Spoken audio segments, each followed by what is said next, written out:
хүн бол яг ингээд амжилтаасаа бол нэг юм сурдаггүй гэж боддог миний хувьд. Алдаанаас хамгийн их зүйл сурдаг гэж боддог. Тэгэхээр шин шатанд гаргана гэдэг тийм бас үг байсан. Тэгээ тэр бол нэлээд том бас амбицтай үг юм байна гэж надад туссан л та. Ялангуяа одоо ингээд сүүлийн ийм нөгөө сошиал орчин нэтворкинг дээр ер нь бол төрөл бүрийн дайралтууд орж ирж байна төлбөртэй төлбөргүй.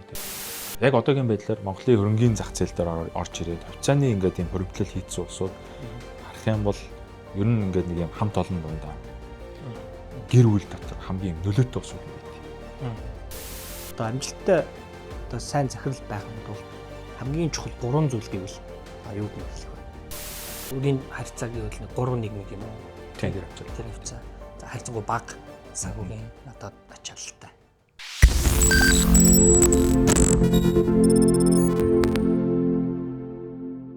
За үзэгчтэй сайн байцгаана уу? Мөнгөө яах вэ? Подкастын маань 4 дахь дугаарыг эхэлж байна. За энэ удаад бид Сүү хувьцаат компани гүйцэтгэл гандлага захирлыг урьж оролцуулаад байна. Урилгыг хүлээн авсан баярлалаа. За баярлалаа, урьсан баярлалаа. За бид өмнөх дугааруудаар болвол долларын ханш ярьлаа. За дээрээс нь бас энэ ерөнхийлөгчийн айлтжуулалттай холбоотой гадаад харилцааны геополитикийн асуудлуудаар бацаж бас ярьлаа. За үйл хөдлөлийн салбар бас ярьлаа. За өнөөдөр бол гандлага тэтгэврийн шинжилэл ярьсан уу? Тэтгэврийн шинжилэл ярина. Арай ярьж амжаагүй байгаа. Тэр бол бас нэг чухал сэдв байгаа даа тийм ээ.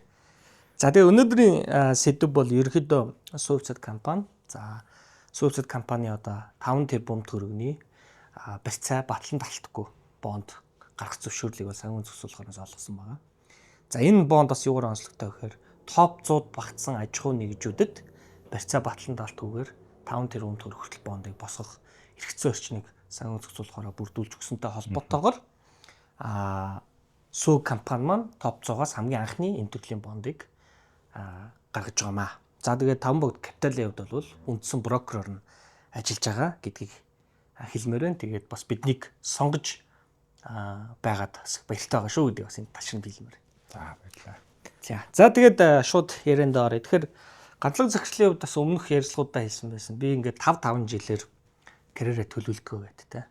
Тэгээ манай нэвтрүүлгийн нэг заавал асуулт байт юм л да. Тэр юу гэхээр хүн бол яг ингээд амжилтаасаа бол нэг юм сурдаггүй гэж боддог миний хувьд. Алдаанаас хамгийн их зүйл сурдаг гэж боддог. Тэгэхээр ингээд 5 жилээр төлөөд явж байхад бол мэдээж амжилтгүй болсон алдаатай зүйл бол зөндөл байсан баг. Тэгэхээр хамгийн том fail case юу байсан бэ? Тэндээсээ юу ухаарав гэдгээр хэлье. За энэ хамгийн том fail case гэх юм бол энэ хамгийн нэг удаагүй л байна л да. Тэгээд за ер нь бол ингээд 5 жилээр карьер төлөвлөсөн гэдэг нь зүгээр нэг ажил солиодъё гэдэг үндсэн санаа бол байхгүй шүү дээ. Гол санаа бол ингээд нэг салбар болгоныг ажиллаж үзье гэдэг. Яг эдийн засагч банкирийн хувьд бол ер нь яг ингээд банкны салбарт дангаараа ингээд доороос дэш ингээд ажиллаад яваад ах юм бол ажиллаад яваад байна. Гэхдээ чи үргэлж нөгөө банк талаасаа мөнгөө зээлж байгаа талаасаа тий эсвэл хадгаламж татчих талаасаа л эдийн засгийг харна. Мөнгөний урсгалыг харна тий. Тэгвэл нөгөө талд тий ингээд нөгөө зээл авах гээд материал бүрдүүлээд өгч байгаа компаниудын талаасаа хадгаламжаа хаашаа их үгээ сууж байгаа ингээд нөгөө тэг яаж хадгалах үгээ сууж байгаа хадгаламж эзэмшигч талаасаа ер нь эдийн засаг мөнгөний урсгалаар яаж харагдах юм бэ гэдэг тэрийг ер нь би мэдчихэж ер яг шилдэг банкир болох юм байна тий. Маш сайн банкны эдийн засагч болох юм байна. Маш сайн банкны одоо захирал болох юм байна гэдэг тэр одоо төлөвлөгөө тооцоол тий.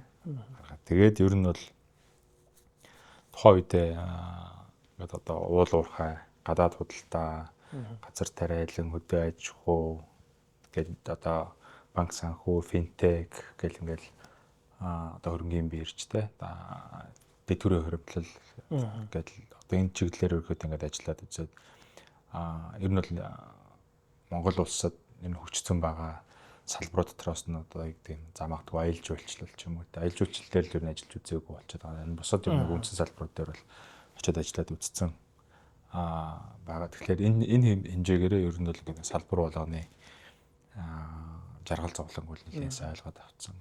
Энэ дээр бол ер нь одоо том фейлдгонд бол тэ ихэнх хүмүүс ингээд том фейлдэн гэж яриад байдаг. Ер нь том фейлдгонд бол жижиг фейлд кейс айхгүй байх хэрэгтэй. том алдаа гаргаад марахгүйгаа дооч ер нь бол өдөр бодлогон ер нь зөрөгтэй алхмуудыг зөрөгтэй шийдвэрүүдийг хийгээд те алдах үедээ алдсан бол алдаагаа хүлээн зөвшөөрөөд тэрийгээ тэгээ урагшлаад явах хэрэгтэй гэж үргэлж байна. Ингээд явах юм бол ер нь бол тийм нэг том хэмжээний алдаа те эсвэл одоо бүтлгүүтэл ерөөдөө үүсэх магадлал өөрөө бага гэж хардаг. Тэгэхээр эргээд нэг салбар солилцоо болохоор тодорхой хэмжээнд бас одоо юу гэдгийг тухайн салбарын ч юм уу те эсвэл одоо хамт ажиллаж байгаа хүмүүс эсвэл доор ажиллаж байгаа хүмүүс, дээр ажиллаж байгаа хүмүүсийн хүлээлттэй за нэг ихний хэдэн сар, ихний нэг жил ч юм уу ерөөдөө бас нэг за энэ хүнийг сургах те мэдээлэл өгөх тэр тал руугаа байх хэрэгтэй гэдэг юм нэлийн хүлээлттэй болчдөг. Миний хувьд ч гэсэн бас ойлгох тэрийг ингээд за бас чинь энэ салбарт орж ирээд анхны жил шүү те ингээд гэдэг талаас бол ингээд хүлээлтийг дарах те одоо баялах юм бод байлах тал дээр бол ингээд ажиллаа явчихж. За яг сая фейл гэх юм бол ер нь бол би ер нь яг бизнесийн салбараар яваад 5 жилээр ер нь ингээд ажиллаж байгаа салбаргүй болчлоо. За тэгээд 2023 онд үндэсний худалдаа ажилтнуудын тахив ерөнхийлөгчийн сонгуул болсон. За тэгээд тэр нь ч гэсэн ингээд нэг талаасаа бол ингээд гоё бүх тохиронд бүрдээд байгаа юм шиг санагдаа. Тэгээд миний хувьд бол яг нэр дэвшээ тэгээд өрсөлдөе яа гээл. Тэгээд ер нь өрсөлдсөн тэгээд ялагдсан.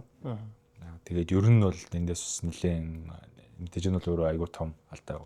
Хэрэг төлөвлөгөө хэсээр явсан бол одоо ингээд нэг магадгүй ерөнхийлөгч болоод ч юм уу тэгээд өөрийн яг төлөвлөж исэн ажлуудаа хийгээд тэгэхээр нөгөө бизнес дээр тулгарч байгаа асар том асуудлууд бол хүндрэлүүд бол зөндөө байгаа. Яг нийгмийн явж байгаа чиглэл өөр айгүй буруу чиглэл рүү яваад байгаа шүү дээ. Одоо энэ буцаад бид нэр алхамаар 90 онд магадгүй маш том алхам хийгээд төлөвлөсөн төлөвлөгөөд эдийн засаг улам гүнзгийрж явж исэн үеийг ингээд огцом нөгөө буцаагаад айгүй том хөвчлөл хийгээд ингээд явцсан. Гэхдээ тэрнээс хойш ингээд өнгөрсөн 30 жилийн хугацаанд бол яг буцаагаад ингээд төлөвлөсөн төлөвлөгөөд эдийн засаг руу буюу нөгөө төр бүх юм хийдэг, бүх төрийн өмчт компаниуд бүх юм хийдэг ерөөдөө тэр жишг рүү ерөөдөө ороод яваад байгаа байхгүй.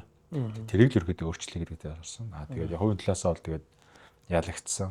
Тэгээд ер нь бол хамгийн том сургамжлал ер нь яг энэ нөгөө төрийн бус байгууллага те олон нийтийн байгууллага гэдэг чинь ер нь бол юм бизнесийн салбараас шал өөр юм билээ. Тэгсэн мөртлөө тэр чинь нөгөө бизнесийн холбоо юм шүү дээ. Яг бизнесийн салбарын мэргэжлийн холбоо штэ ер нь бол те. Тэгээд миний хувьд ер нь бол тэгээд тэр ингээ бизнесийн салбар. Гэтэ яг төрийн бус байгууллага бол төрийн бус байгууллага байт юм билээ. Дээр дооргүй гэсэн үг. Ер нь бол дээр дор. Тэгэхээр нэг төрийн бус байгууллага гэдэг маань ер нь бол ингээ нэг юм хувийн компаниас төрийн бус байгууллагыг шилжилт эсвэл төрийн байгууллагыг шилжилт өөрөө ингээ соёлын хувьд яг нэг ажиллах зарчмын хувьд бол өөрөө шал өөр л байт юм бэл. За 14 онд 30 настайдаа сүүг компани захирлаар анх очиж исэн байгаа юм те. За тэгээд захирлын ажлыг өгөх хүртэл хугацаанд компани 3 дахин томорсон 70 тэрбумын борлуулалт хийдэг болсон гэх мэтчлэн нэлээд бас ахис твшлүүдийг бол гаргасан. Нэлээд амжилттай одоо миний харснаар бол нэлээд амжилттай тийм санхүү үзүүлэлт бол сайжирсан байсан. Тэгэхээр одоо амжилттай одоо сайн захирал байхын тулд хамгийн чухал 3 зүйл гэвэл та юуг нэрлэх вэ? 1 2 3. За ер нь бол за мэдээж гүйцэтгэх захирлууд дээр хамгийн гол хардаг зүйл дээр алсын араа байх хэрэгтэй. Алсын араа яг нөгөө чи 5 жилийн дараа ямар зорилгод хүрэх хэрэгтэй юм бэ? Тэгээ миний хувьд болохоор за энэ нэгтгэн шүү за. Энийг ингээд хэлцүүлээ явчих. За алсын араан дээр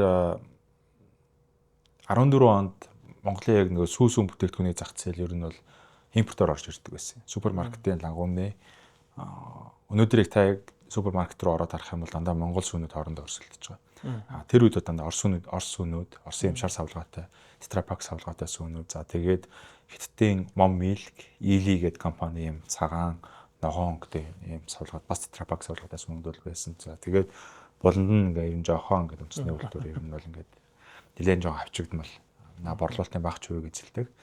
Тийм бол байсан. Тэгээд тухайн үед бол яг тэр нэг яраасан импортын сүнүүдийн оронд бол ингээд ер нь миний Монголын сүү те ийм сүү компани ийм сүү ер нь байх хэрэгтэй гэдэг тэр нэг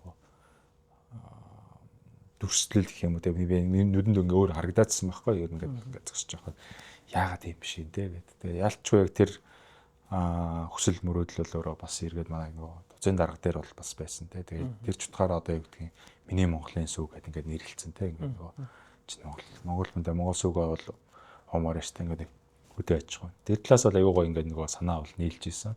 Нөгөө талдаа нөгөө хийх ажлуудаа бол ер нь бол миний хувьд бол тодорхой хэмжээнд бол мэдчихсэн. Одоо нэг талаас бол нөгөө банк санхүүгийн салбар, тэгээ гадаад худалдаа агуулгын гэдэг ч юм уу. Тэгэхээр хөдөө аж ахуй руу ороод үйлдвэрлэлийн салбар руу ороод энэ дээр ер нь би ингээд юу их стан бэ гэдэг бол тодорхой хэмжээний ойлголтууд бол байсан. Ер нь л ямар ч зэн тэрийг өөрчлөлмөр байдаг те. Тэгээ Монгол сууя өөрөө яг хаана байсан гэхлээр Гудамжинд байсан байхгүй байрны гадаа суу аваарай гэж. Тийм шүү дээ тий. Өглөө босоор хацнаасаа гараал аль нэг педантай эмээ өдөр хичээлд явдаг байсан. Тэгээд хойч одоо би ч гэсэн өөрөө ингээд бодхолоор яг марчиг нэг багцаалын хажууд төмөр замын замд байсан болохоор тэгэл яг байрны гадаа сүү ээж идэг. Тэгэл яг петантаа сүүн дээр авч ирсэн байгаа байхгүй.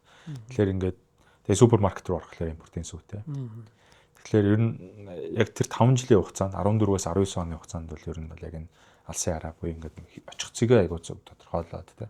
За энэ бол 3 дахин өсгөх зах зээлийн дээр хангалттай хэмжээний бол байна. Энэ дээр юу хийж болох уу гэдэг одоо дараагийн стратегиуд бол гаргаад явахд бол дөхөн байсан. Тэгээд за гүйцэтгэх захирлын хоёр дахь асуудал бол ер нь бол шийдвэр гаргалт. Хурдтай шийдвэр гаргалт. Тэгээд зоригтой. Алдчихгүй л үү гэдэг ингээд айгаад те. Ер нь бол боломжоо алдаад суугаад байсны оронд за алдсан ч яг тэгээд түрүүний хэлдэг те ингээд баг багаар алдаа гарах бол жижиг алдаанаас айхгүйгээр зоригтой шийдвэрүүдийг гаргах те. Нөгөө талдаа мэдээж алдаа өөрөө их гаргаад их юм бол тэр чинь удаан хугацаанд доктортой гүйцэтгэх захирлын ажиллах ямар ч боломж байхгүй те. Тэр чинь бас алдсаар гаал тэгээд үнэхээр алдаад их юм бол тэгээд гүйцэтгэх захирал хийхгүйсэн дээр байхгүй. Мэдээж яг алдааг баг гаргахын тулд туршлага хэрэгтэй. Туршлага гэдэг нь маань болохоор ингээд нөгөө асуудлыг олон өнцгөөс харах буюу ингээд нөгөө салбар болгоно солио яваад байгаа тэр олон өөрийнхөө харах өнцгийг л айгүй олон өнцгөл болгож ийн гэсэн үг. Тэр талаасаа бол ингээд нөгөө за нэгэнт чи ингээд туршлага хоригдлуулчлаа. Тэгээд нөгөө талдаа болохоор асуудлыг бас тодорхой хэмжээнд тий. За бүх талаас нь харж чадахгүй ч гэсэн өөрийн туршлагын хүрээнд ингээд олон өнцгөөс хардаг болчлаа гэдэг. Тэсний дараагаар ерөнхийдөө шийдвэр гаргах юм бол тэрийг гол ингээд хурдтай гаргаад явах юм бол энэ бол өөрөө нэг талаас хүмүүс яг ингээд нөгөө зүн совын дээр ч юм уу интуиц дээр суурилж одоо шийдвэр гаргаад байна гэдэг. Гэхдээ ихтэй гүйцэтгэх захирлууд бол туршлага дээр өөр амьдралын туршлага дээр өмнөх хийжсэн ажлуудын туршлага дээр ерөнхийдөө үнэтэй шийдвэрүүд гаргаад явдаг. Энэ шийдвэр гаргалт бол өөрөө маш сайн чухал бол байгаад байгаа. За тэгээд ер нь бол гүйцэтгэх захирлын хувьд за 3 дахь чухал зүйл гэх юм бол ерөнхийдөө суур мэдлэг гэж ерөнхийдөө ер нь суур мэдлэггүй хүн ямар нэгэн байлаа гүйцэтгэх захирлаар очиод ч юм уу те. Миний зүгээр ингээ харж байхад ер нь л тийм доктортой сайн ажиллаж байгаа гүйцэтгэх захирлуудыг харахаар суур мэдлэг аягүй сайтай байгаа гэдэг. За ялангуяа энэ дэр боловсрал боловсралтай байх тий. Заавал одоо юу гэдэг нь олон хэл мэдэх нь бол чухал шүү дээ. Гэхдээ ядаж л ингээд нэг хөрөнгө оруулагчтайгаа танилцуулга англиар тавьчихдаг тий. Эсвэл орсоор тавьчихдаг. Энэ боломж нь тий. Эсвэл одоо за сүүлийн одоо хятад хэлэх чухал болж байна тий. Одоо эдгээр эндсэн асар том болж байна. Хөрөнгө оруулагч нар тэнд аюу их үүсэж байна тий. Тэр өмнө. Тэгэхээр тэднэрт очиод ямар ч гэсэн уулзалтыгээ танилцуулга тавьчих хэмжээний. Тэгэхээр нөгөө суур мэдлэг гэдэг зүйл маань л өөрөө чухал. Тэгээд нэг хэсэг бол яг бас ингээ нөгөө боловсрол чухал биш. Ер нь бол ингээл сайхан ярьдаг бол болох юм байна гэж үздэг тий. Гэхдээ одоо ингээ нөгөө үзэж байна л тий. Гоё ярьлаа. Гэхдээ арталт нь мэдлэг долгоонд хоосон байх юм бол тэр чинь өөрөө гүйцэтгэл байхгүй болчихно. Тэгээд нөгөө эхний нэг презентацаар маш гоё сэтгэл төрүүлж болно. Гэхдээ 2 дахь 3 дахь уулзалтан дээр 4 дахь уулзалтан дээр энэ чинь жоохон хөлбөмбөн биш үү гэх юм бол тэгээ найгуу шүү дээ. Тэгэхээр нөгөө урт хугацаанд яг нэг суур мэдлэг гэдэг бол өөр айгуу чухал. Гүйцэтгэх захирлын хувьд бол нөгөө талаасаа бас яг тэр нөгөө суур мэдлэг дээрээ тулгуурлаад нөгөө зөв шийдвэрүүд гаргах магадлал чинь бас өөр тэр хэмжээгээр л нэгж байгаа. Хурдан шийдвэр гаргах боломж үүсэж байгаа гэсэн. За окей. Тэгэхээр маш гоё зөвлөгөөнүүдийг өглөө. Миний хувьд ч гэсэн бас тэр нөгөө жижиг алдаа нас битээ тий том алдахгүй дод жижиг алддаг бай гэдэг бол яг л толгод ёг гэл орж ирж байна. За тэгэхээр манай нөгөө нэвтрүүлгийн маань эхний хэсэг бол зочныгоо илүү хувийн талаас нь туршлага талаас нь үзэгчдтэй илүү наалтцтай хувь хүндний хэрэгтэй байдлаар хөтэлдэг байж байгаа. За ингээд хоёрдугаар хэсэг маань бол яг одоо компани руугаа за тэгээ онцлог одоо сэдв рүү ордог. Тэгэхээр за энэс орохоос өмнө та юу яах вэ? Кофендээ сүү их үү? За тий. Түрүүн та чинь сүүтэй байгаа гэсэн шүү дээ. Тий. Тэгээ хараад байсан чи сүүгээ хийгээгүй. Хоёр дахь дээрээ хийгээгүй гэж байна. За алах. Болно. За ингээд миний Монголын сүүгээ ковинда хийж угаарай гэдгийг бас хэлмээр байна.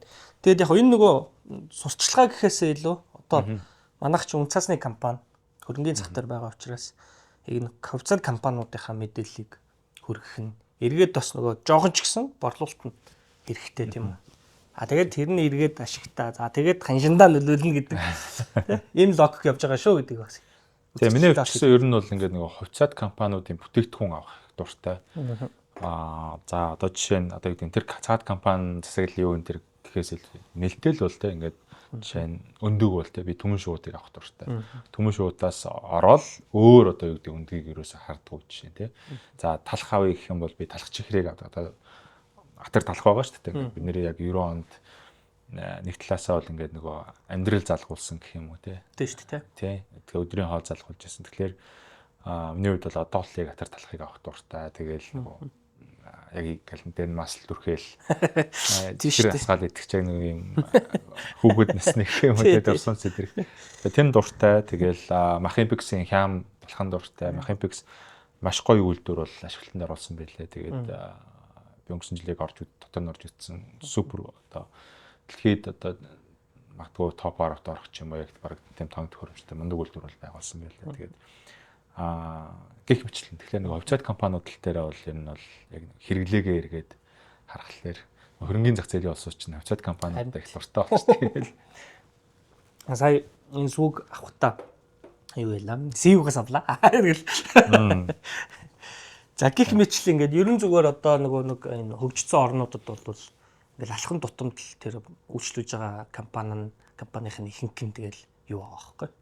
Тэ хувьцат компанид байгаа байхгүй. Тий. Одоо жишээ нь Америкт явж хахад шатхуун авах гээд тэгэл тэр нөгөө Exxon, Chevron гэл бүгд юу те хувьцат компани байх чинь. Тэгэл яг Монголтойгоо зөвлөл бодож байгаа байхгүй. Манай шатхууны компанид хувьцаа гаргадаг байх таа гэдэг ч юм уу те.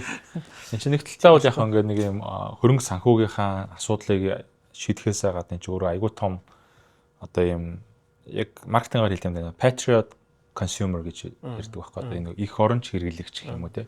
Тэгэхээр нөгөө Patriot consumer нь болохоор юу гэхээр одоо юу нөгөө их орон гэдэг тэр том нэгөр яг тухайн компанийг хамгаалдаг хэрэглэгч болчихж байгаа. Тэгээд зөвхөн хамгаалах биш дээрэс нь сурталчилдаг тийм. Тэгэхээр энэ хувьцаат компани болно гэдэг маань олон хувьцаа эзэмшигтэй байна гэдэг маань бол нэг талаас нийгмийн аягүй том хамгаалалт болж байгаа. Ялангуяа одоо ингээд сүүлийн үеийн нөгөө сошиал орчин нэтворк юм дээр ер нь бол ингээд төрөл бүрийн дайралтууд орж ирж байгаа төлбөргүй тийм. Тэгэхээр энэ дээр бол аягүй том хамгаалалт болж байгаа. Нөгөө талаасаа бас улс төрийн аягүй том хамгаалалт болж байгаа. Тэгээ одоо юу гэдэг тэрийг аав нь хураана гэдэг ч юм уу тийм.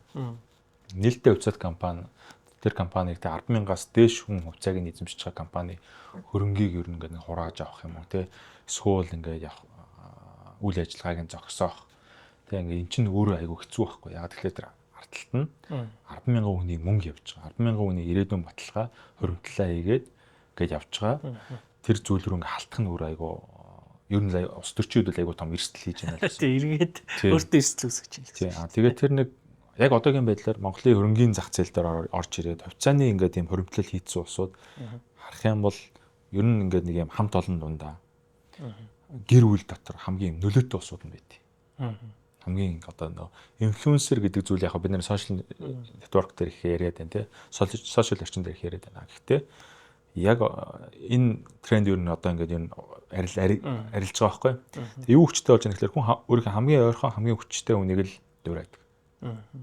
Гэр бүлийнхээ хамгийн том ах их ч юм уу те хамт олон дотроо захирал юм ахлахыгаа ч юм уу эсвэл өөрийгөө хүндэлж авдаг ахыгаа ч юм уу те хичээгээ ч юм уу ингээ хараад тэгээд тэрний та яг юу хэрэгэлтэй те та яагаад энийг хэрэгэлтэй эсвэл одоо ажлын газрын хамгийн гой цэвэрхэн ярьж байгаа хүн дэр за чи ярьсаа те ямар одоо ингээ юугаар арчилдаг юм бэ гэдэг ч юм. Тэгэхээр тэр усуудын ярьж байгаа үг юм дээр илүү ихтгэл төрдөг одоо хэрэглээ тэрийг дагдаг те ингээд нөгөө явж байгаа. Тэгэхээр тэр талаасаа бол яг тэр усууд нь өөрөө илүү их нэг алсыг хардаг те нөгөө талдаа амьдралаа боддог хоримтлал үүсгдэг усууд нь байдаг байхгүй юу ер нь бол эзэндээ. За тэгээд тэр чинь нэг хувьцаанд хөрөнгө оруулалт хийсэн усуудын нөгөө хамгаалалт нөгөө өгөх зөвлөмж одоо би одоо жишээ та ямар өндөг идэж байна гэж хэлэх юм бол би одоо тэгэл би түмэн шүгэлтэйгээ идэж байна тий ямар суужин сүгээ ууж байна л гээл яриа явж байгаа байхгүй. Тэгэхээр энэ бол өөр айгүй том юм нийгмийн хамгаалалт болж байгаа, улс төрийн хамгаалалт болж байгаа. Нөгөө талаас улс төрийн дэмжлэг болж байгаа, нийгмийн дэмжлэг болоод өгч байгаа. Тэгэхээр ер нь бол ийм хувьцаат компани болох тий зүгээр шаардлага хэрэгцээ гэхээс илүүтэйгээр ингээд айгүй том давуу тал боломжийг бас нийгэм эдийн засгийн бол гаргаад өгч байгаа л гэж харж байна. За баярлалаа. Бас нөгөө зөвхөн те нөгөө компанийн онцгоос биш хөрөнгийн захын талаас ярьсанд маш их баяртай байна. Миний хувьд бол одоо энэ зах зээл дээр ажиллаж байгаа хүний хувьд ийм одоо санаа боталт олон хүн байвал энэ зах өгчих гээд байгаа. За тэгээд Сувцэд компанийн хувьд та бас ярьсгандаа дурдсан байсан л да. Одоо дахиад эргээд одоо би гүйцэтгэх цаглаар ажиллаж байна те. Одоо жил гаруй өнгөрч байна гэдэг. Тэгээд тэрэн дээр шин шатанд гаргана гэдэг тийм бас үг байсан. Тэгээд тэр бол нэлээд том бас амбицтай үг юм байна гэж надад туссан л та. Тэгэхээр ер нь одоо Сүү компани одоо ер нь хэдэн ажилтнтай хэдэн бэлтгэн нийлүүлэгчтэй юм тийм ээ. За өнгөрсөн оны орлого гашиг ер нь хэд байгаа бай тээ. За тэгээд шин шатанд гаргана гэдэг нь юу хэлээд байгаа юм бэ гэдэг дээр нэг мэдээлэл өгөөч. За ер нь за өнөөдрийн байдлаар Сүүцэд компани 800 ажилтнтай болсон байна. За тэгээд нийт яг шингэн сүүнийхээ зах зээлийн бол 80%-аас илүү хувийг. За тэгээд арц тараг одоо ингээд нэг бусад бүтээгдэхүүн байгаа шүү дээ. Тэднэр дээрээ бол ингээд жоохон харьцангуй за нэг 60 50-аас дээш хувьтай ер нь нэг 60 орчим хувьтай бол одоо нөгөө тетрапак савлгаатай удаан хадгалдаг сүнүүд ч юм уу тий. Тарагч юм уу, заримагч юм уу тэрэн дээр бол ингээд арай жоохон бага яваад байдаг. Ер нь бол бит дүнгээр бол нэлээд өндөр хувийг эзэлдэг.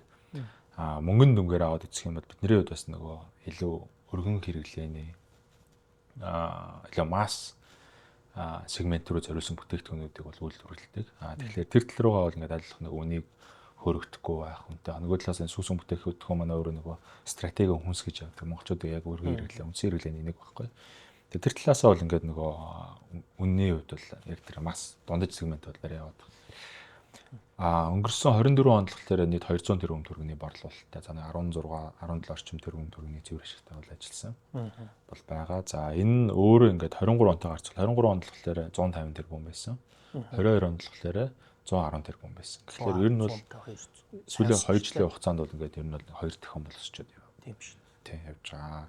Энд чинь өөрөө 2018 онд чинь 70 тэрбум байсан зүйлс шүү дээ. Тэгэхээр энэ жил ч гэсэн ерөөдөө бид нэр бол 200 тэр өнгөрсөн жилийн 200 тэрбум төгрөгнөөс бол нэлээд даваад өссөн явж байгаа. Бидэнгийн хувьд ч нэлээд өндөр өсөлтийг бол үзүүлээ явж байгаа. Тэгэхээр ер нь бол өсөлтийн хувьд бол яг сүүлийн 10 жил бид нэгээ тооцоод үзэхлээр 10 дахин бол өссөн яваад байгаа. Яг борлуулалтын хэмжээ 10 нугарсан гэсэн үг шүү дээ. Тийм. Ер нь цаашдаа ингээд одоо шин шатанд гарна гэдэг маань өөрөө юу юм гэхлээр за нэгдүгээрт за эрхлэгчийн санаачилсан яг нэг хүнсний хөвсгөл гэдэг нэг хөтөлбөр явж байгаа. Хүнсний үйлдвэрүүдэд ерөнхийдөө хөнгөлөлтөө зээл болгож байгаа. За энэ хөнгөлөлтөө зээл нь одоо юу гэдэг жилийн 5%, 6% хүүтэй.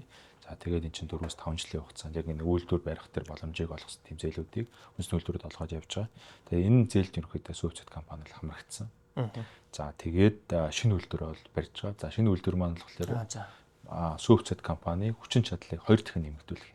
Бүрөө. Тий. За одоо 170-аас нэг 200 тонн сүү өдөртөө боловсруулах хүчин чадал байгаа. За энэ шинэ сүү 2 нойлцол хэрэгжснээр бид нэр өдөрт 400 тонн хүртэл сүү үйлдвэрлэх хүчин чадлын ингээд бий болгочих. Тэгэхээр энэ бол өөрөө айгүй том боломж бий болж байгаа. Хизээ ашиглалтанд орох уу?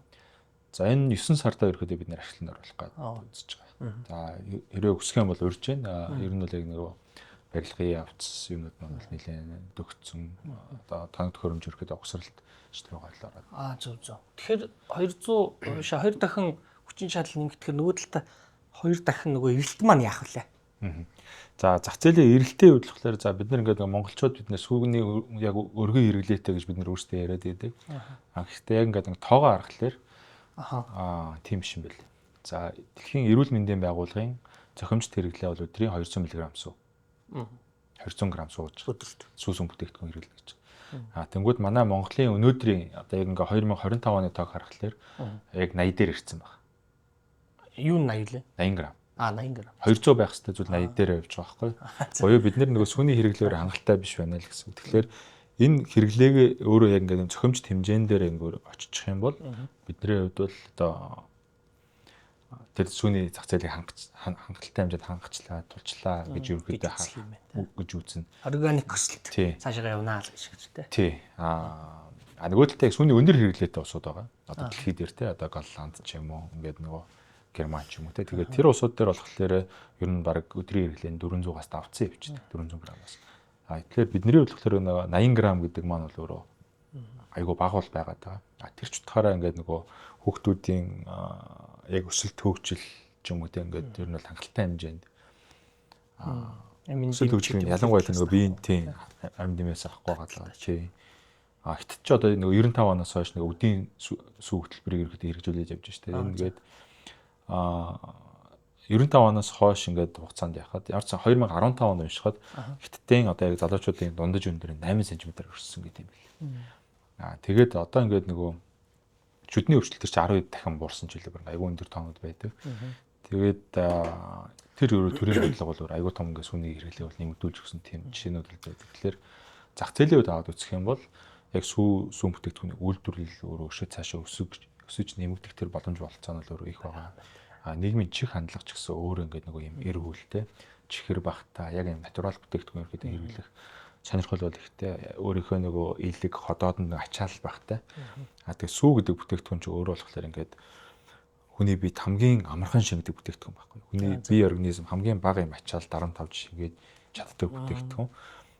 Тэгээд нөгөө юу байгаа. Тийм болохоор одоо D витамин ч юм уу, кальц ч юм уу гэдэг хүний биед шингэдэггүй тийм одоо витамин бодисуудыг одоо сүүд ингэж хийж нэг сүүгээр баяжуулж иж ингээд хүмүүс одоо кальцтай сүү, D витаминтай сүү гэж ерөөхдөө бол хэрэглээд яваад. Окей. За яг энэ хэсэгт бас үзэгчдтэй хэрэгтэй байж магадгүй гэдэг үднээс жоохон хувьцаа талаас нь жоохон бас тодруулчмаар байна. Юу гэхээр эн чинь бас нэлээд хэдэн тэрбум төгрөгийн л одоо хөрөнгө оруулалт хийгдсэн баг тийм үү. Тэгэхээр энэ юг санхүүжилтийг та хаанаас яаж гаргав те өөрийн хөрөнгөөс хэдийг гаргав. За хүнсний услаас зээл авсан те. Зээл бас одоо хэлж болох бол те хэд байв. Тэгээд яг одоогийн нөгөө нэг санхүүгийн ачаалал ер нь ямар байгаа вэ компани? Энд асуултанд хариулж өгч. За ерөнхийдөө нийт компани өнгөрсөн хугацаанд нэг хийгдэж байгаа хөрөнгө оруулалтууд компани бол өөрөө яг нөгөө жил болгон ашиг олоод нийт ашигынхаа бол 70% ерөнхийдөө эргээд үйл ажиллагаанд хөрөнгө оруулалт болж оруулаад 30% нь ерөнхийдөө ногдол ашиг бол тараагаад одоо сүүлийн 5 орчим жил ингээд явж байна. Тэгэхээр 7 ч юм уу жил ингээд нөгөө доктортой ногдол ашиг бол тараагаад явж байгаа. За 10 жилийн мэд чи 2015 оноос эхлээд ногдол ашиг тасралтад тараагаад явсан гэхлээр сүүлийн жилүүд дээр ерөнхийдөө улиралдаа жилдээ 2 удаа буюу хагас жилээр ерөнхийдөө тараагаад явдаг болсон байж байгаа. За тэгэхээр ер нь бол компани төрүүлсэн 10 дахин өссөн. Энэ 10 дахин өсөлтийг хийхэд нөгөө эргүүлээд нөгөө оруулж хөрөнгө оруулалт маань аюул чухал. За нийт бол 160 тэрбум орчим төгрөгийн яг өнцгөө хөрөнгөтэй бол байгаад байгаа. Нийт хөрөнгөний хэмжээд аваад үзлээ. Тэгэхээр яг энэ хөрөнгө оруулалтууд бол өөрөө ирээд нөгөө урт удаан хугацааны бидний нэг талаас нөгөө хоримтлагдж байгаа ашиг дээрээс бол бүрдэж гарч ирж байгаа. Нөгөө талаас бол зээлээс бол бүрдэж бол гарч ирж байгаа. Зээлийн үед бол нэг ойролцоогоор нэг 60 гаруй тэрбум төгрөгийн үйл зээлтэй бол байгаа. За үүний 45 40 орчим тэрбум нь хүнсний өвсглийн зээл бол байна. Тэгэхээр хөнгөлөлтөй бага зардалтай зээл байна. Үлдсэн 20 орчим нь бол банкны зээл. Тийм банкны зээл. Окей. Тэгэхээр ер нь бол нэг юу юм өрийн харьцаа гэвэл нэг 3-1 юм уу? Тийм тэр хавцаа. За харьцангуй бага санхүүгийн одоо ачаалалтай явж байгаа гэсэн юм шүү дээ. Энэ том бүтээн байгуулалтыг хийгээд дуусгахад ийм байна гэдэг чинь тийм үү? Тийм. Хувьцаа талаас болвол ингээд харахаар санхүүгийн эрсдэл багтай. Тэгээд үйлдвэр ашиглалтанд орох гэж байгаа гэдэг. Тэгээд үйлдвэр ашиглалтанд орсноор 2 дахин хүчин чадал нэмэгдэнэ. За мэдээж 2 дахин борлуулалт нэмэгдэхэд дахиад хугацаа орох байх тийм хэдэн жил. Гэтэ ямар ч байсан зах зээлийн боломж болцоо бол байгаа юм байна гэж. Миний хувьд бол одоо шүү товчхондоо нэг тийг санагдчихэв. Түрүүчийн нөгөө хэрэглэгч талаас нь бас нэг асуулт асуух. Нэг лактоз гэдэг нэг яриад идэг тий. Монгол хүний илэг одоо тэр лактозыг билүү ингээд шүүж чаддгүй ч юм лүү те. Тэгээ тэр нь сүүнд их байдаг. Тэгэхээр сүү ухаар нөгөө шингээж чаддгүй зүд идэг мүд идэг ч гэдэг лөө. Нэг тийм юм хүмүүс яриад байдаг штэ. Энэ яг ямар учиртай юу вэ? За ерөнхийдөө лактоз гэдэг маань сүүний чихрэл байгаа. За. Тэгээ тэрийг ер нь эсрэгээр яг монгол хүн нөгөө сүү өрөө уламжлалт хэрэглээ байхгүй бид нэр мах тамалаас гарч байгаа сүүгөө ерөнхийдөө хэрэглээд өссөн. Тэгээ ер нь бол энэ лактозыг задалдаг энзим нь монгол үнийхээ ходоодон дотор ерөнхийдөө бол байдаг. Ингээд нөгөө генетикийн хувьд бол ингээд нөгөө лактозыг бол задлаад явчихдаг. Тийм генетиктэй гарт юм уу? Гэхдээ ер нь бол нөгөө сүүлийн үед нөгөө гоо хэлж байгаа. Сүүний хэрэглээ бага болоод ирэхлээр энэ нөгөө лактозыг задлах тэр ферменттэй хүмүүсийн тоо бол ерөнхийдөө багасаад яваад байгаа. За тэгээ багасаад яваад ирэхлээр ерөнхийдөө тэр чихрийг задлж чадахгүй байна л гэсэн үг. Тэгэл тэр задлж чадахгүйгоос олоод тэр эсэлт үүсээд одоо гизд өөрөх юм эсвэл гүлэх юм ерөнхийдөө тиймэрхүү нэг асуудлууд бол гарч ирж байгаа. За ерөнхийдөө лактозын асуудал айгүй томоор гарч ирсэн ер нь улс нь бол энэ хятад улс шүү дээ. За. Ер нь бол хятадууд ч уламжлалт яг тэр сүүсүн хэрэглээ байхгүй. Айгүй олон ер нь бол тэр чигээр айгүй лактозын интолеранстай өндөртэй улс байгаа гэсэн. Ялангуяа зүүн Аз дээр тэгээд яг тэр 95 оны үдийн сүү хөтөлбөр дээр яг тэр айгүй том асуудал болж исэн байхгүй. Ингээд лактозыг нь ялгаж гарах. Тэгэхээр ер нь бол яг тийм нөгөө тэр ходоодон дотор лактозыг задлах фермент нь байна уу байхгүй юу гэдэг асуудал бол байгаа. Тэгэхээр тэн дээр бол нөгөө тийм өндөр за сайн ингээд нэг жоохон буруу өнцгөр орчих шиг боллоо нөгөө. Тэгээ үгдгийн хятад хүн лактоз задлж чадахгүй монгол хүн лактоз задлж чадна гэдэг хэлж шиг боллоо. Тэгэхээр тэр бол биш зүгээр яхаа нөгөө тухайн гэр бүл эсвэл аав ээж юм уу эмээ өвөө юм уу сүү хэрэг хэрэгжилж исэн гэдгээс хамаарат ерөнхийдөө тухайн лактозыг задлж чадахгүй юу гэдэг. Бидний хувьд бас нөгөө жилийн дөрвөлөл яг сүүний хэрэглээтэй бас байж таагүй шүү дээ тий. Зөвхөн зуны үйлрэлтэй гэж цагаалдаг ч юм. Тэгэхээр тиймэрхүү нөгөө нэг хэрэглэнээс болоод хүмүүс яг тийм хүмүүсийн тоо бол ерөнхийдөө сүүлийн жилүүд бол нэмэгдээд байгаа. Тэгээ лактозыг бол ерөнхийдөө нөгөө задлж болно. Яг тэр нэг фермент байдаг буюу тэр нөгөө ходоод дотроо задлах тэр фермент байгаа бол тэгээ тэрийг ерөнхийдөө урьдчилаад сүүндээ хийчихэж байна л гэсэн үг.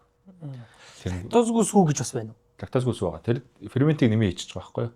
Энгийн сүүн дээр. Ходоонд биш сүүнд нь хийж байгаа. Тийм сүүнд нь хийж байгаа. Тэнгүүт нөгөө лактозыг очиод нөгөө ферментийг задлчихж байгаа байхгүй. Тэгэхээр лактозгүй сүү бол ерөнхийдөө жоохон тийм чихэрлэг амт нь нэмэгдэж байгаа. Лактозоо задраад одоо чихэр болчихж байгаа байхгүй. Тэгэхээр жоохон тийм чихэрлэг амттай. Миний Монголын сүүний хувьд миний Монголын сүүний хувьд болохоор яг тэр энгийн л сүү гэсэн үг. Миний Монголын сүү бол яг үнэнээс гарч байгаа сүү. Тэгэхээр лактоз дотор нь байгаа л гэсэн үг ер нь болоод. Тэгэхээр тэрийг ингээд задлаад лактозгүй сүү гэж гаргаж болохгүй. Болно. Хүмүүс бол хүсэж шүү дээ. Яг тусдаа ингээ брэнд болгоод ерөнхийдөө гаргачих болно л доо. Бидний хувьд бол яг миний Монголын сүү бол яг үнэнээс гарч байгаа сүү яг тэр чигээр байгаа. Дээр нь нэг ч юм нэмэхгүй. UHT технологиор ариутгаж байгаа. За тэр нь болохоор 137 хэмт сүг дарайт одоо юм манай үйлдвэр дээр очиж үзэх юм бол 40 контейнер шиг том нарийн хоолоонууд ингээд хэрцээ явж идэг байхгүй. За тэгээд тэр хоолоон дундуур ерөнхийдөө сүг асар өндөр даралтайгаар одоо юм эргүүлэг үүсгээд ингээд өндөр даралтаа шахацдаг гэсэн сүг.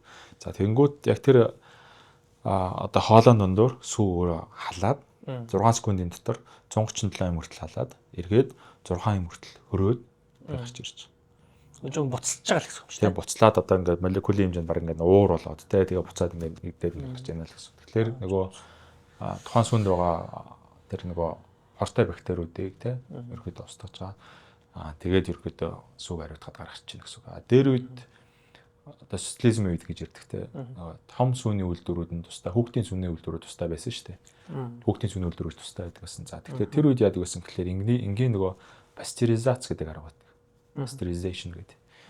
За pasteurization арга болохоор 80 за 70-аас нэг 80 хооронд сүг халаагаад ариутгадаг байсан буюу ингээд нөгөө ер нь сүүнд ихэнх бактери 80 хүртэл дээр өгчөж байгаа. Гэтэ тэр дээшээ ингээд 80-аас 100 хүртэл ч юм ингээд нөгөө бактериуд үлдчихэж байгаа байхгүй. Хүүхдийн сүүний үйлдвэр болохоор 100 хэм дээр буюу автоклав гэдэг юм ч та юм 100 хэм хүртэл халаадаг тийм төхөөрөмжөнд зүг цавлчаа тэгээд 100 хэм хүртэл халаачиж байгаа. Одоогийн нөгөө UHT технологи гарснараа хүүхдийн сүүний үйлдвэрүүд заавал тустай байх шаардлагагүй болчихлоо. Одоо жишээ нь энэ сүгээ шууд ингээд хүүхд зууж болно л гэсэн лагуул юм шүү дээ. Одоо нөгөө бактери нь байхгүй учраас. Тий. Гэтэ одоо нөгөө хүүхдүүдтэй гол нөгөө лактозын нөгөө энэ толерансыг нь аюул сайн бас харах хэрэгтэй. Тийм Тэгэхээр л сүүлийн үед нэг тийм. хэрэглээ ялангуяа 90-ад оны Янз үед бүр. хэрэглээ өрөө аюул бага болсон байхгүй яг сүүлийн хэрэглээ аюул бага болсон. 90 он 2010 он ч юм уу. Тэгэхээр яг тэр үеийн залуучууд ч одоо хүүхдүүдтэй болж байгаа шүү дээ. Тэгэхээр тэр талаасаа бол ингээд өөртөө бага сүү хэрэгэлсэн болохоор хүүхдүүд чинь бас яг тэр лактозыг шингэх чадсан байгаа юм байна. байна уугүй юу гэдгийг бас харах хэрэгтэй. За окей. Зас нэг гайхаад идэг байсан зүйлдэ хариулт авлаа. За бас хувьцаа талаас бас нэг асуулт байна. Өмнөх нэг онцлог хэлж. Лактоз өөр гэхдээ муу зүйл гэсэн үг биш шүү. биш үү? Биш. Энд чинь зүгээр сүний чихэр л байхгүй юу? Тийм. Тэгэхээр нөгөө өөрөө бас эн чинь давуу талуудтай хүнд нөгөө эрч хүч юу гэх юм тэр энэ чинь сэргээх чадварын тэр чинь бас энэ лактоз дээр явж байгаа юм. За яг зөв би бол нэг муу юм байна да. Гүү. Бид тохирохгүй байна л гэж боддог гэсэн. Бохирдгүй юм байна. Энэ бол Монгол хэрэглэгчтэй за 90-т илүү хувь нь лактозыг шингээх чадвартай. Тэгэхээр нөгөө лактоз уугаад сэргээр яг тэр нөгөө Одоо тэгээд их уух тусмаа тэгэл бүр асуудалгүй болох юм шүү дээ. Тий. Тий. Лактоз орлоо тэгэл дотор нь хотоод дотроогоос фермент байгаа чинь задлаад тэрийг чихэр болгочихж байгаа байхгүй. Чихэр болгоод тэгэхээр чихэр болгохтой айгуу тийм органик одоо хэрэгтэй чихэр болгоод бай юм. Чихэр чи өөрөө бас хүний нөгөө айгуу хэрэгцээтэй минералуудын нэг хэмжээндээ л бас толгоос. Окей. За хувьцаа талаас сүүлийн нэг асуултыг асууя. Бас өмнөх ярьцлаганд дурдсан байсан. Экспорт хийх боломж байна. Өвөр Монголд гэхэд 10 сая гаруй хэрэглэгч байна гэдэг. Тэгэхээр энэ дээр нэг апдейт өгөөч. Энэ ярьцлага нэг жил гарын өмнөх багш байсан. Тэгэхээр энэ экспорт хийх боломжийг үнэхээр байгаа юм. Тэ одоо манай Монгол компаниуд ялангуяа хүнс дээр бол янз янзын л оролдлогууд өнгөрсөн хугацаанд хийлээ. Гэхдээ бүр ингээд бүр цойлцсон юм бол алга. Одоо хүртэл. Тэгэхээр яг сүүн дээр ямар онцлог байна? Боломж байна уу? За энэ дээр бол за энэ 10 сая хэрэглэгч өвөр Монголд байна гэдэг маань ерөнхийдөө нэг 12 сая өвөр монголчуудаа л хэлж байгаа. Энд хэрэглээ байна гэдэг. Тэгээ бид нэр бол ерөнхийдөө жил болгон жилдээ нэг 2 удаа ч юм яг өвөр Монголд очиж үзэсгэлэнд оролцдог юм. За тэгээ оролцохдоо ер нь бол бүтээгдэхүүний хамтлагаа гэдэг ингээд тетрапак савлгаатай сүүч юм ерөнхийдөө ааруул цэцгийн цэцүү ч юм ерөнхийдөө аваад үзэсгэлэнд авч явдаг. За тэгээд тухайн үзэсгэлэн зохион байгуулагч хоёр улсын ингээд нэг хэлцээрээр ч нэг хамтлагаа явж байгаа юм чинь тодорхой хэмжээнд ингээд нэг 2 тонны хэмжээнд чи 3 тонны хэмжээнд тэгээд нэг юм 7 хоног юм 14 хоногийн үзэсгэлэнд ерөнхийдөө оролцдог. Тэгээд ер нь ингээд нэг ерөнхий байдлыг харахад эхний өдрөө юм уу эсвэл хоёр дахь өдрөө манай тэр 2-7 хоногийн явж байгаа ингээд дуусчдаг байхгүй. Тэгэхээр нэг хүмүүс ирээд энэ ч тоо гой сүү байна энийг авъя энэ ч тоо гой харуулъя энийг авъя гэж ерөнхийдөө шууд бөөндөө тавьчихдаг. Тэгэхээр бүр их гаргаж болохгүй юм одоо тэгвэл. Тэр чинь нөгөө өсөлтөнд хориотой юу байгаад байдаг тийм. Тэгээд өнгөрсөн жил би ягаад энэ боломж өөрөө үүссэн юм бэ гэдгсэн гэхлээр 2024 оноос эхлээд эдийн засгийн газар Монгол улсаас одоо импортлон авах бүтээгдэхүүний жагсаалтанда сүүсүн бүтээгдэхүүнийг нэмсэн. За. Нэмээд оруулсан гэсэн. Тэгэхээр тэрнээс өмнө бол ерөнхийдөө байхгүй учраас энийг оруулахгүй малын гаралтай юм бүтээгдэхүүн оруулахгүйгээд байдаг гэсэн бол одоо 2024 оноос эхлээд тэрийг бол нэмсэн. Тэгэхээр одоо компаниуд өөрсдийнхөө бүтээгдэхүүнүүдийг ойчж бүртгүүлээд гайлтан шинжилгээ мөдөөгөө ерөнхийдөө гаргах боломж болцоо бол нээлттэй болцсон гэсэн. Тэгэхээр нөгөө нэг шаардлагыг нь хангах уу?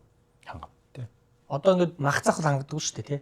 Манайх ч одоо нэг мах гарыг. За ерөнхийдөө маад ч одоо хангадаг махуд бол нэлээд олон болсон шүү дээ, тий. Тий яг байх нь байгаа. Гэхдээ масаар гаргаж гэдэг юм ингээд асуудал бол тулгардаг шүү дээ. Тий.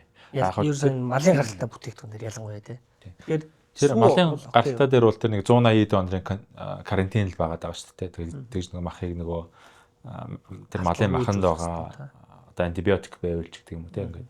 Тэгэхээр бидний хувьд бол одоо чинь яг тэр гадны тавьж байгаа шаардлагууд бол бүрэн хангачиж байгаа. Сүүн дээр бол чинь нөгөө түүхий биш тийм чинь шууд боловсруулж байгаа UHT технологи 137-нд ариутгах болохоор тэрнээр дамжаад одоо юу гэдгийг малын гаралтай ч юм уу тийм халдвар юу явна гэдэг юм бол байхгүй. Нөгөө талаасаа сүүн авч байгаа сүүнийхээ одоо антибиотикуудыг хэмжиж чинь тийм. Тэгэхээр энэ дээр бол нөгөө тийм асуудлууд бол байхгүй.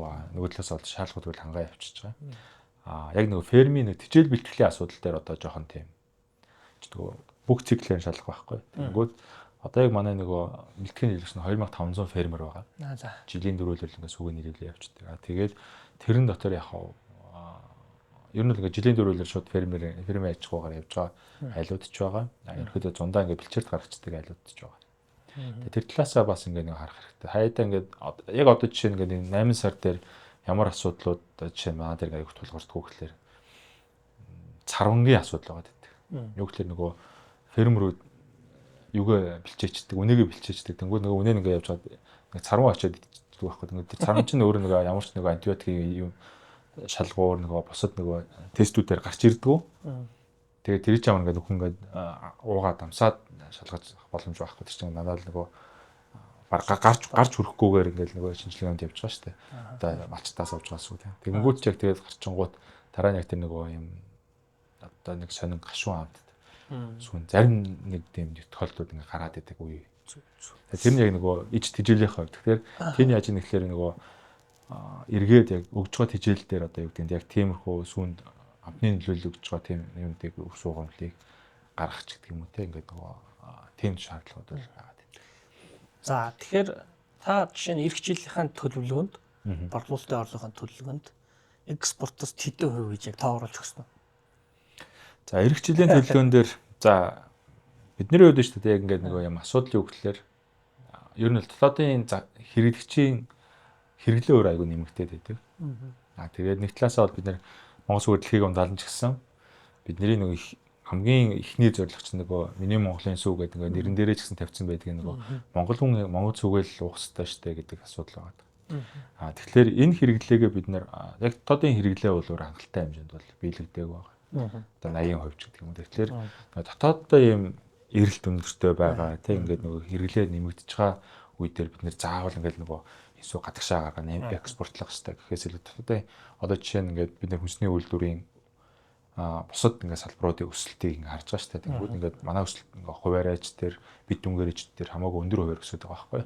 Тэгэхээр тийм баг чинь бид нэр заавал одоо юу гэдэг экспортлоо ингээд зөвлөж гаргаал ингээд бөөн зарлал бол хэтрүү хайрч гэдэг тийм нөгөө эсвэл өөр Монгол руу ч юм эсвэл Бурайд одоо сая эдийн засгийн чөлөөт хилцлэр бол бас ингээд цэцгэнд бас юм үнэ чинь ингээд бас татваргүй гарах боломж нь бүрдчихэж байгаа. Тэр бас айгүй том юу гэж Евразийн тийм. За окей. За тэгэхээр яриахаа сэдвээс бас хазаагаад хувьцаа тал руугаа нийлээ асуучлаа. Гэхдээ хувьцааг нь бас сонирхож байгаа хүмүүс байгаа шүү дээ. Тэр хүмүүст бол бас үнцэнтэй мэдээл болсон бахаа гэж найдаж байна. Хувьцааны хувьд бол энэ яг хүнсний үйлдвэр ялангуяа стратегийн гол хүнсний үйлдвэр чинь компанид нэг олон улсад бол блю чип гэж явдаг шүү дээ. Нийт зах зээлийнхаа ингээд 80 орчим ихэнх нийцэлсэн ийм компаниуд бол ерөнхийдөө блю чип буюу асар өндөр эрэлттэй тийм хувьцаа нөлөөлж байгаа. Ер нь бол нэг хэдэн жилийн дараа л тийм болох юм байна гэж надад санагдлаа. За тэгэхээр бонд руу эргээд ороход Сүүрцад компани маань 17 онд анх 6 тэрбум төгрөгийн бас бонд гаргаад тухайн үеийн хамгийн том хэмжээтэй бонд болж илаа. За одоо цагийн зохицол гараас баталсан эрх зүйн орчны хүрээнд топ 100 компанид шалгарсан компаниудаас анхны барьцаагүй багтлан даалтгүй бондыг Сүүрцад компани 5 тэрбум төгрөгөнд гаргах гэж байна. Тэгэхээр яг хуу компани 5 тэрбум гэдэг бол бага тоо. Тэ? Тэгвэл нөгөө журмын дагуу, хорооны журмын дагуу хамгийн ихтэй 5 тэрбум байгаа учраас 5 гэж оруулж байгаа гэдгийг бас хэлэх нь зүг баг гэж бодож байна. Тэгэхээр 17 онд 6 тэрбум төгрөгийн бонд босгоод юунд зарцуулж ив тийм үү? Одоо 5 тэрбум босгоод юунд зарцуулах вэ гэдэг ийм асуулт байна. Эндээс бас нэлээд том ялгаа гарах юм болов уу гэж бодож байна. Харагдах. За 17 онд болохоор яг 6 тэрбум төгрөгийн бонд босгоод тухайн үед яг байгууллагын гаргасан бондын хамгийн өндөр түнтэй бонд болж ирсэн. За тэгээд 12 онд үлээ нэг эрчим бонд гэж гарч ирсэн. Тэрнээс хойш ерөнхийдөө 5 жилийн хугацаанд хөрөнгөний зах зээл дээр шинэ бүтээгдэхүүн гараагүй байжгаад анхны бүтээгдэхүүн болж гарч ирсэн. Тэгээд тухайн үед бол бидний хувьд 6 тэрбум төгрөгийн 4.5 тэрбумыг нь бол ерөнхийдөө тухайн үед бидний олон улсын санхүүгийн корпорац буюу IFC-гээс авсан зээл байсан. Ер нь тэр зээлийг бол ерөнхийдөө хугацаанаас өмнө төлөё. Тухайн зээлэн дээр байгаа ерөнхийдөө энэ барьцаануудыг чөлөөлөё. Буюу ингээд ер нь үйлдвэрийн дараагийн ингээд нөгөө өсөлтүүд дээр зориулах, дараагийн санхүүжилтанд зориулах яг тийм нөгөө барьцаа хөрөнгүүдийг суулж байгаа. Орон зайг бий болгоё гэдэг тийм зорилго бол агуулж ирсэн. За 1.5 тэрбум нь болохоор ерөнхийдөө пэц савлгаатай бүтээгдэхүүн шинээр зах зээл дээр нэвтрүүлье. Гэт пэц савлгаатай бүтээгдэхүүний одоо савлгааны машины ерөнхийдөө мөнгийг бол яг нийлүүлээд тэгээ ерөнхийдөө бол нийт 6 тэрбум төгрөгийг бол босгоод явж байсан. За энэ ч бол өөрөө айгүй том өсөлтийг шүүргийг бол бий болгож өгч байсан. Яг тэгэхээр тухайн үедээ 4.5 тэрбум төгрөг маань 1.8 сая доллар байсан буюу IFC-ийн яг нэг барьцаанд 2012 онд авсан зээлийн барьцааны ерөнхийдөө бол байгаад ерөнхийдөө компани бүх хувьцаанууд дээрээс нь бүх хүлээлт хөрөнгүүд бол байгаад байсан. 1.8 сая доллар буюу 4.5 тэрбум төгрөгийн зээлийн үлдэгдэл дээр л тэр барьцаа байгаад. За тэгээд тэрийг урьдчилж төлснөөрөө яасан гэхлээр яг компани хэмжээнд 17 тэрбум төгрөгийн барьцаа хөрөнгө чөлөөлөгдөд байгаа гэж байна. За тухайн компани үнэлгээгээр 100 тэрбум төгрөг байсан. 100 тэрбум төгрөгийн зам бараг 90 тэрбум орчим төгрөг ингээд барьцааны чөлөөлөлт ингээ гараад ирж байгаа байхгүй. Ингээ нийлүүлээд аваад үзэх юм бол бараг 100 гаруй тэрбум төгрөгийн ингээ нөгөө хөрөнгө тэр 4.5 тэрбум төгрөгийн зээлэн дээр л барьцаалагдаад байгаа гэсэн байхгүй. Тэгэхээр энэ л өөрөө эргээд дараагийн бидний нөгөө санхүүгийн бүтцийг өөрчлөх те нөгөө хөрөнгө оруулалт ханаас ямар зээл авах уу яах уу гэдэг тэр нэг өөрчлөлтийг оруулах аюул том төвжийг тайлж гэх юм уу те ингээд том шийдвэр бол байсан. Яг тэгээч дараагийн ерөөдөө өөрчлөлт за тэр том зээлүүдийг ингээд тэр том барьцаануудыг чөлөөлчихлээ бид нарын дараагийн хийх хөргөжилт хийх боломжууд нэмж зээл авах боломжууд бол үүсчихсэн. За тэгээд 19 онд буюу нөгөө цүү бондыг 18 онд хаагаад тэгээд 19 онд бид нэр EBRD буюу Европын сэргээн өмсөлт хөгжлийн банкнаас бас илүү өндөр нэмээр бол зээл аваад тэгээд ерөөхдөө дараагийн хөрөнгө оруулалтыг хийгээд явсан гэсэн. Одоо гаргаж байгаа 5 тэрбумын бондыг юунд зарцуулах вэ? За юуны өмнө бол яг санхүү үндэс болох хорооноос яг энэ топ 100 аж ахуй нэгжтэй яг компаниуд дээр тэгдүгээр барьцаагүй те ингээд бонд гаргах тэр боломжийг нөгөө талаас андеррайтергүй бас гарах боломжийг нээсэн байгаа шүү дээ. Тэгэхээр энэ боломжийг нээж байгаа нь болохоор би бол маш оновчтой зөв шийдвэр болж байна гэж харж байгаа. Тэгээ бас яг анхны компани баснд бол тийм баяртай байгаа. Тэгээ эргээд ер нь олон яг топ 100-д орсон компаниуд маань энэ боломжийг бас ашиглаад бонд гаргаасаа гэж бодож байгаа. Энэ л өөрөө эргээд яг компанийн үйл ажиллагаа хурдыг илүү нэмэгдүүлэх тийм үнэхээр тэр боломжийг харж байгаа бол яг бонд гаргаад эргэлтийн хөрөнгөнээр ингээд оруулах тэр боломж бол байна гэж харж байгаа. За сүү хувьцаат компани хувьд болохоор энэ 5 тэрбум төгрөгийг бидний хувьд ер нь бол за малчтаас авах сүүний хэмжээ ерөөхдөө нэмэгдэх юм байна гэж харж байгаа. Би түрүү ярилцсандаа хэллээ тийм 2 жилийн өмнө л энэ чинь 100 тэрбум төгрөгийн борлуулалт хийж ирсэн. Одоо ингээд 200 тэрбум давтсан. За энэ жилийн хүлээлтээр 260 тэрбум орчим ойролцоо хүрэхээр ерөөхдөө харагдаж байна. Тэгэхээр энэ өөрөө ингээд цаанаа эргээд бидний хувьд бас за хүнсний хувьсгалын одоо зээл аваад энэ үйлдвэр одоо ингээд 9 сар гараад ашиглалтанд орох гэж байна тийм. Энэ хүчин чадлууд өөрөө цаанаа бидний эргэлтийн хөрөнгийн хэрэгцээ шаардлагыг нэмэгдүүлнэ. Тийм ээ тийм. Тэгэхээр бид нар нөгөө илүү их малчтаас очиж цүү авах хэрэгцээ шаардлагатай мөнгө биднэрт хэрэгцээ болж байна шүү дээ. Тэгэхээр тэр мөнгөнд ерөөхдөө зарцуулна. Тэр эргэлтийн хөрөнгө өмнө оруулсан зээлээр авсан байгаа тэр үйлдвэрийн ажиллагааг улам хурдтай нэмэгдүүлэх нөгөө бид нэр тооцоод ашигтай ажиллагааг 5 жилийн юм уу те 4 жилийн дотор хүрэх юм байна. Одоо орос хөрөнгө оруулалт нөхөх юм байна гэж харж байгаа бол одоо энэ эргэлтийн хөрөнгө өөрөө илүү өндөр байснараа бидний хувьд энэ хугацааг шүү наашаа одоо 6 сараар ч юм уу те нөгөө богиносгох хурдсах тэр боломж нь үүсэж байна л гэсэн. Тэгэхээр 5 гэдэг чинь ер нь багтаад байгаа юм шүү те. Тийм ер нь бол яг бидний хувьд нөгөө хороогийн боломжийг гаргаж өгч байна. 0 байсныг бодох. Тийм 0. Тэгээд яг арилжааны банкуудын хувьд одоо чинь бидний хувьд нөгөө авч байгаа зээлийн хэмжээ жишээ нь хүнүүдээр санал болгож байгаа хүнүүд бол ерөөхдөө бас бондоос баг зэрэг баг энэ төр бол байгаа. Тэгэхээр нэг төргийн зах зээл дээр энэ боломж олгож авахад хувьцаат компани хувьд те бас энэ боломжийг ашиглаад авах нь л ерхий хэрэгтэй л гэж бодож байна. Окей. За тэгэхээр сүүлийнхаа мэдээллийг өгье гэж бодож байна подкастынхаа. За энэ бонд маань бол 5 тэрбум төгрөгийн хэмжээтэй гарна. За 1 жилийн хугацаатай бонд байгаа. За жилийн хүү бол 17 байгаа. За хүүний татвар бол нээлттэй хөрөнгөний биржээр арилжаалагдах бонд учраас 5% байгаа. Улаанбаатар хөрөнгөний бирж дээр арилжаалагдана. За улирал тутам хүүгээ төлнө. За тэгээд 9-р сарын 8 хүртэл урьдчилсан захиалга аваад за 9 сарын 8-нд анх тагчаа нээгээд за тэгээ хамгийн гол нь юу гэхээр 5 тэрбум төгрөгийн захиалга эренгүүд хаагдана. Тэ? Тэгэхээр харилцагч хөрөнгө оруулагчид маань 9 сарын 8-наас өмнө дансаана гэд мөнгөө барьж болоод захиалга өгөөрэй. За ингэж яг амжих нь биш шүү. 9 сарын 8-ны өглөө гэвэл амжихгүй байх магадлал өндөр. Яа тэгэхээр бол бондыг худалдаж авах институционал хөрөнгө оруулагчид бол бүрэн хангалттай дүүрсэн байгаа. 5 тэрбум төгрөгийн бондыг бол институционал хөрөнгө оруулагчид бүгдийг нь авъя гэдэг шийдвэрээ бол одоо гаргаад саналаа ирүүлсэн биднэрт. Бидний хувьд бол үндсэн брокеророос ажиллаж байгаа. Манай компанийн хувьд бол юу гэж бас тэр институционал хөрөнгө оруулагч нартайгаа ярьж байгаа гэхээр энэ бол нээлттэй бонд юм аа. Хөрөнгөний зах зээл дээр ийм бонд тэр болгон гардаггүй. Тэгээ ийм найдвартай эрсдэл багтаа ийм бонд тэр болгон бол гарахгүй. Тийм учраас энэ хөрөнгөний захийнхаа хөгжлийг бас дэмжиж та бүхэн маань бүгдийг авъя гэдэг ингээд захиалга шийдвэрээ гаргацсан ч гэсэн энэ одоо олон нийтийг энэ бондод хөрөнгө оруулалт хийх тэр бас цаг хугацаа боломжийг гаргаж өгөөч гэдэг хүсэлтийг бол тавьсан. Тэгээд одоо нэг институционал хөрөнгө оруулагч маань бол за тэгье болж байна. Хамтарч ажиллая. Тэ хөрөнгө оруулагч жижиг одоо хөрөнгө оруулагч олон нийтийг энэ хөрөнгөний зах зээлд оролцох тэр одоо хүсэл эрмэлзэлтэй хүмүүсийг нь оруулсны дараа бид нар үлдсэн дүн дээр нь бондыг худалдаж авъя. Өөрсдийнхөө худалдаж авах дүнгээ босгочихъя гэдэг ийм шийдвэрийг бас өнөөдөр өглөө хэлсэн байгаа. Тэгэхээр нөгөө одоо энэ чинь сүү компанийн хувьд ч тэр за манай компанийн хувьд ч тэр бүх юм одоо энэ төрлийн анхны бонд.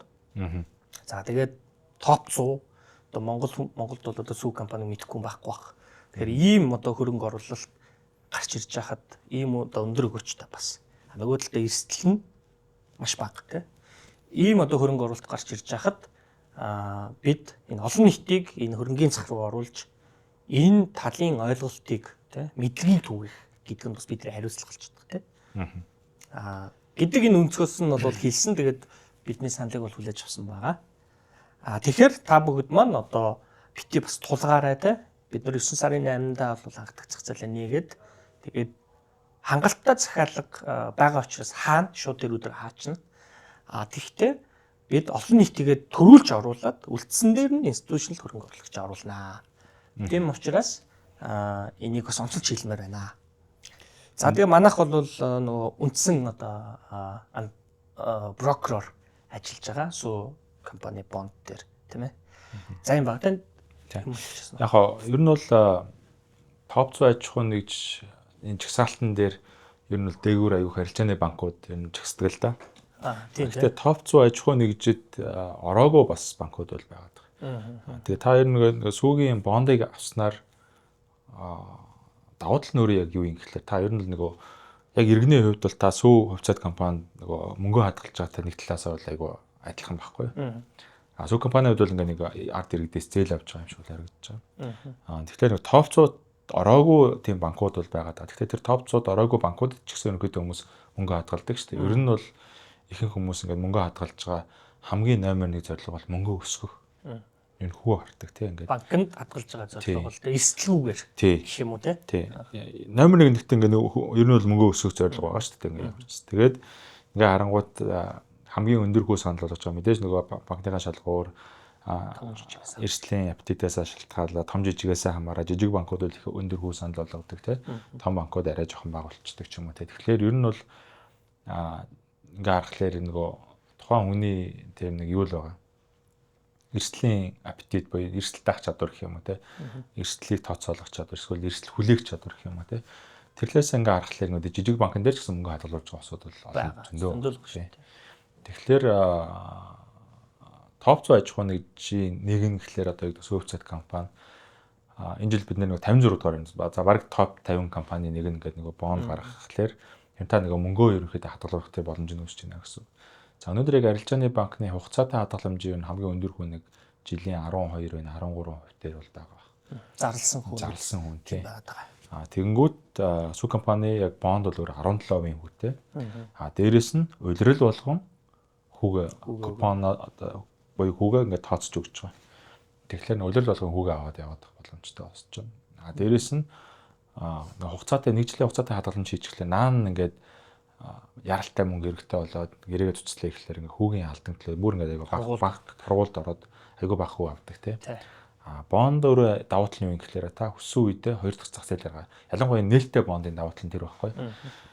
Та өссөн үедээ ингээ нөгөө 2 дахь зах зээл дээр нөгөө тухайн хугацааныхаа хүүг шингээгээд ингээ зарчих боломжтой. Ер нь ингээд эдийн засаг ингээд одоо магадгүй доктортой байгаа төв банкны бодлогын хөө буураад бодлогын хүүгээд дагаад хадгаламжийн хүүнүүд буурчдаг, зээлийн хүүнүүд буурчдаг. Энэ үед ерөнхийдөө нөгөө банкуд өмнө гарсан байсан тийм нөгөө одоо хүүтэй бондуудыг ерөнхийдөө ер нь дүүн харгалцахгүй ерөөд аваад эхэлдэг банкуд. Хувь иргэдийн хувьд болохоор бас чинь мөнгө хадгалах тэр боломж нь нөгөө банкны хүүнүүд нь буурчихлаар бас ингээ нөгөө өндөр дүнтэй хүүтэй дээр өвлөж чинь бондыг авчих. Тэгэхээр яг нөгөө жижиг банкн дээр банкуд дээр ингээд нэг 13-12% жилийн хадгаламж байж байхаар ер нь ингээд топ 100-д орцсон тийм ингээд зөвхөн сүүцэд компани шээс ингээд топ 100 компани нэгэн дээр бол ингээд бондыг авах нь бол нэг талаас бол эрсдэлтэй болох талаас бол харьцангуй ер нь л бага болчихж байгаа тийм. Нөгөө талаас сүүцэд компани дахиад нэг том давуу тал байгаа. Нээлттэй хувьцат компани. За хүмүүс яагаад банкн дээр ингээд мөнгө хадгалаад байна гэхлээр тэр эрсдлийг хараад байгаа. Тухайн банкуд төв банкны хяналтанд ор те харьцаа үзүүлэлтүүдийг хангаад банкын одоо шалгалттай шалгалтанд ор ингээд ажиллаж байгаа. Улирал болгон тайлангаа нээлттэй тавьдаг. Төв банк руугаа тэр тайлангаа явуулаад хянуулдаг те. Яг тэрнтэй адилхан сүү хувьцат компани, нээлттэй хувьцат компани. Бидний хувьд улирал болгон тайлангаа нээлттэй тайлгандаг. Тайлангаа санхүүгийн зохицуулах оронд хянуулж те бас хяналтанд ор шалгалтанд ор ингээд байдаг. За тэгээд хагас жилдээ нэг удаа бид нээлттэй бүр танилцуулга хийдэг олон нийтэд. Дээрэс нь маш олон үн цасны компаниуд тухайн ингээд тайланг хараад тэн дээр дүн шинжилгээ хийдэг те. За сүүлийн үед бол одоо юу гэдэг ингээд нөгөө олон яг санхүүгийн чиглэлийн хэвлэл мэдээллийн тийм хэрэгслүүд дүн шинжилгээ хийгээд бас танилцуулга хийдэг. Шинжээчд орж ирээд яг энэ компаниг ингэж ажилласан тэгж ажилласан. Тэгэхээр эргээд компани үйл ажиллагаа тогтмол тухайн нөгөө бонд авсан хүмүүс хянах боломжтой болчихж байгаа. За болж байна тийм ингээд нөгөө сайн байна муу байна. За муу ах юм бол энэ бондоо эртгэн зарахгүй болохгүй мэн даа ч гэдэг юм уу. Сайн байх юм бол нэмээд авъя даа ч гэдэг юм уу. Тэр нөгөө боломжийг нь яг нөгөө нээлттэй хувьцат компанийн хувьд бас тийм давуу байдлыг олгочихж байгаа. Тэгэхээр нөгөө давхар ингээд эрсдлүүдийг хаах те хяналтын боломжуудаа үүсгэж өгөөд нөгөө талдаа мөнгөө илүү өндөр хувиар өсгөхтэй жилийн 17% өсгөх тэр боломжийг нээгдэж чинь гэсэн. За баярлалаа. Захирал бас өмнө нь хас банкаар ажлын гаргаа эхэлчихсэн юм байлээ те. Тейлерээс эхлээд захирал хүртэл ажилласан байсан. За даатгалд ажилласан, финтек салбар. За хамгийн сүүлд бас сүүгийн захирлаар буцаж очихынхаа өмнө хөрөнгийн биржийн захирлаар бас ажиллаж байсан. Тэгэхээр бас нөгөө санхүү чухны нүдээр бондыг маш сайхан тайлбарлаж өглөө. Одоо миний ярих хэвээр хийх хэвээр ажлыг сайхан хөнгөвчлөөд өглөө. Тэгээд их баярлалаа. Энд дээр нэг зүйл нэмж хэлээд подкаст хоёлоо дуусгая. За түрүүн бас захирал хэлсэн дунд нь зарж болно гэдэг те. Энийг манай харилцагчид их асуудаг л да. Зөвхөн зарыг гэвэл та зарж өгч чадах юм уу гэж.